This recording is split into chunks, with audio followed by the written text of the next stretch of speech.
नियाज खान और आप देख रहे हैं एनएमएफ न्यूज। चीन की हरकतें सबको पता है। एक तो हमेशा भारतीय सीमा में घुसपैठ करने की कोशिश करता है और जब भारतीय सेना खदेड़ती है तो फिर दुम दबा के भागता है। दूसरा ये कि भारतीय सीमा के कुछ हिस्सों पर तथाकथित अपना दावा कर आम नागरिकों को अगवा कर लेता है। ऐसा ही एक मामला सामने आया है।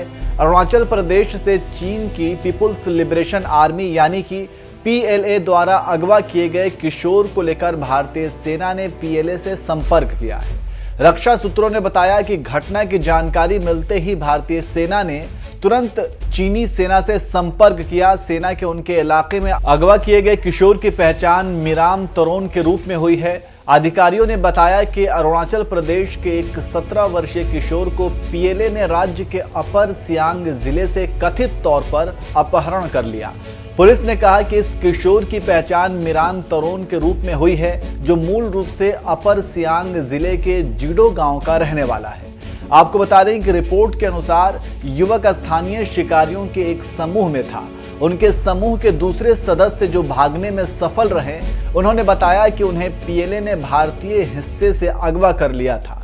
हालांकि ये पहला मौका नहीं है जब चीनी सेना ने भारतीय हिस्से से लोगों को अगवा किया है। ऐसी ही एक घटना सितंबर 2020 में सामने आई थी, जब 5 लोगों को अगवा किया गया और एक हफ्ते के बाद उन्हें रिहा किया गया।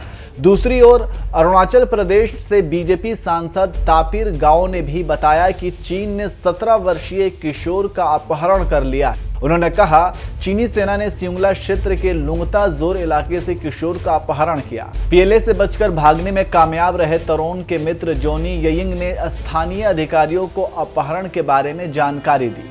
सांसद ने आगे कहा कि यह घटना उस स्थान के पास हुई जहां सियांग नदी अरुणाचल प्रदेश यानी कि भारत में प्रवेश करती है।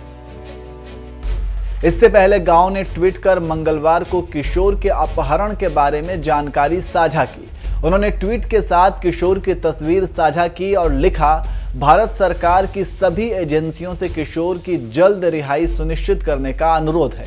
गांव ने यह भी कहा कि उन्होंने इस घटना के बारे में केंद्रीय गृह राज्य मंत्री निशित प्रामाणिक को सूचित किया है। वहीं दूसरी तरफ कांग्रेस नेता राहुल गांधी ने इस मुद्दे पर केंद्र सरकार को घेरा है। उन्होंने ट्वीट कर कहा, गणतंत्र दिवस से कुछ दिन पहले भारत के एक भाग्य विधाता का चीन ने अपहरण किया। हम मिराम तरोन के परिवार के साथ हैं और उम्मीद नहीं छोड़ेंगे। पीएम की बुजदिली चुप्पी ही उनका बयान है, उन्हें फर्क नहीं पड़ता।